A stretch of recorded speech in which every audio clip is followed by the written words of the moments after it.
Assalamualaikum warahmatullahi wabarakatuh.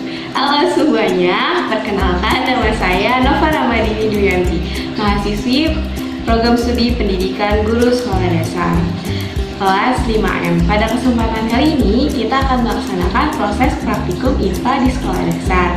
Nah, praktikum yang akan kita laksanakan pada hari ini yaitu terkait dengan respirasi pada tumbuhan. Respirasi pada tumbuhan yang akan kita amati yaitu kecambah. Yuk kita simak videonya. Sebelum kita masuk ke proses praktikum, sebenarnya kita harus mengetahui apa yang dimaksud dengan respirasi pada tumbuhan. Nah, respirasi itu artinya adalah pernafasan. Nah, respirasi pada tumbuhan merupakan suatu proses pembentukan atau pembebasan energi yang terdapat pada satu sumber energi dengan bantuan oksigen melalui proses kimia. Nah, oksigen yang diambil dapat digunakan untuk memecahkan senyawa organik kompleks menjadi energi. Nah, pada proses respirasi biasanya mengeluarkan zat berupa karbon dioksida dan uap air. Nah, pada praktikum kali ini nantinya kita akan membuktikan apakah tumbuhan mengeluarkan karbon dioksida dan uap air pada proses respirasi. Simak terus yuk videonya. Sebelum kita memulai praktikum, kita harus menyiapkan alat dan bahannya. Yang pertama, ada 2 buah botol kaca beserta dengan tutupnya. Yang kedua, ada larutan kapur sirih. Yang ketiga, ada kecambah.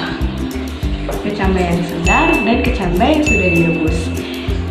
Yang keempat, ada kain kasak. Yang kelima, ada label. Yang keenam, ada spidol. Yang ketujuh, ada gunting. Dan yang kedelapan, ada benang. Selanjutnya kita akan memulai proses praktikumnya. Nah, selanjutnya kita masuk kepada tahap praktikumnya. Yang pertama, kita harus memberikan label pada 2 buah botol kaca ini untuk membedakan letak kecambah yang masih segar dan kecambah yang sudah direbus.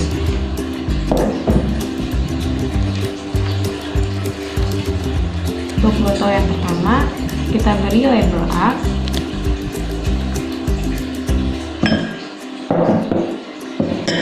Untuk botol yang kedua,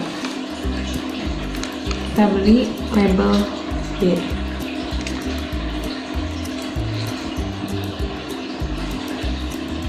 Nah, selanjutnya kita akan masukkan larutan kapur sirih ke dalam botol kaca ini.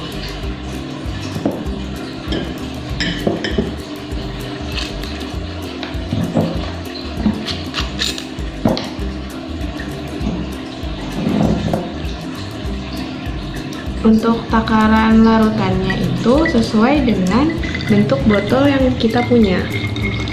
Di sini saya menggunakan 1/4 dari ukuran botol.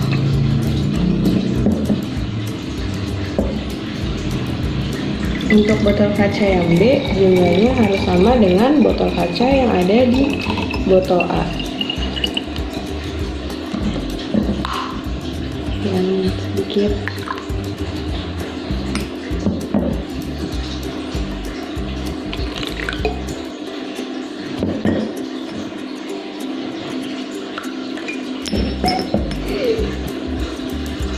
Nah, jika sudah sama, selanjutnya kita akan membungkus kecambah.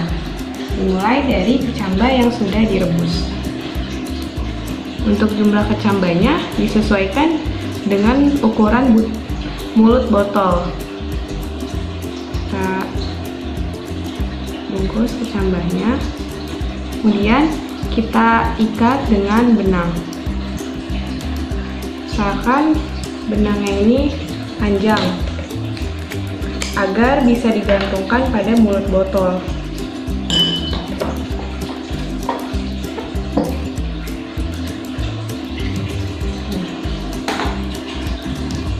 Kita ikat.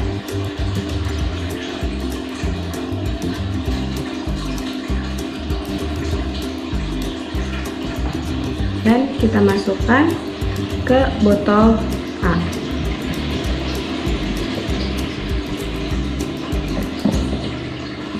Nah, sini kita menggantungkan dari kecambah yang sudah kita bungkus, usahakan kecambah tidak menyentuh larutan zat kapur.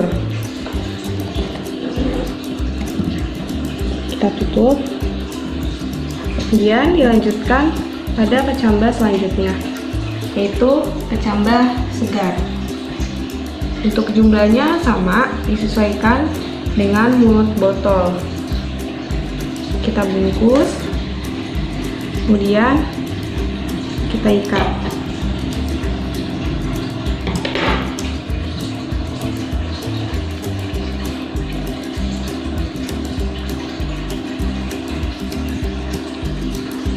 Dan kita masukkan ke dalam botol B.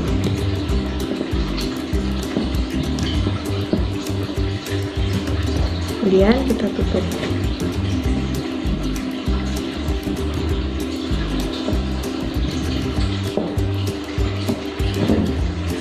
Berikut ini hasil yang sudah dimasukkan buah-buah kecambahnya, kemudian digantungkan dan ditutup rapat serta didiamkan di dalam suhu ruangan. Kita lihat pada esok hari. Setelah didiamkan selama 1 malam, pada botol kaca A terjadi perubahan di mana kita lihat pada warna larutan zat kapur ini, di mana warna larutan zat kapur ini menjadi keruh dan terdapat uap-uap air di dinding kaca. Nah, di botol A ini adalah botol yang terdapat kecambah yang sudah direbus.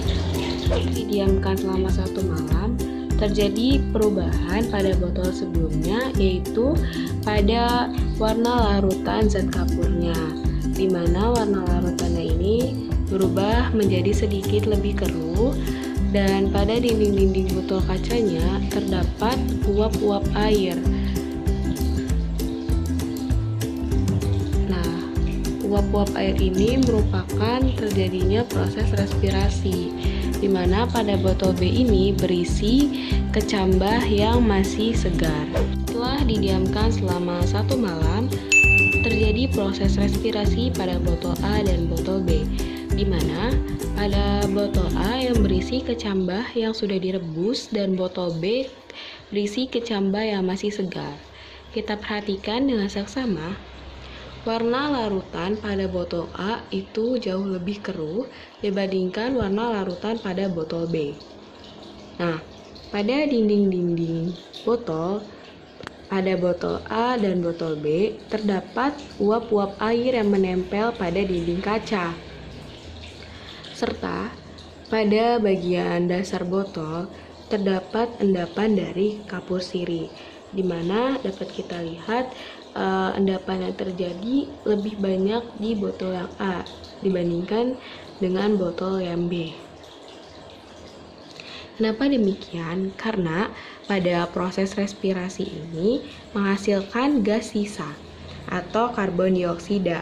Apabila bereaksi dengan larutan kapur sirih, akan menghasilkan warna pada cairan botol kaca berubah menjadi lebih keruh, serta terdapat embun-embun yang menempel pada dinding kaca dan terdapat endapan kapur sirih. Sekian praktikum mengenai proses respirasi pada tumbuhan. Wassalamualaikum warahmatullahi wabarakatuh.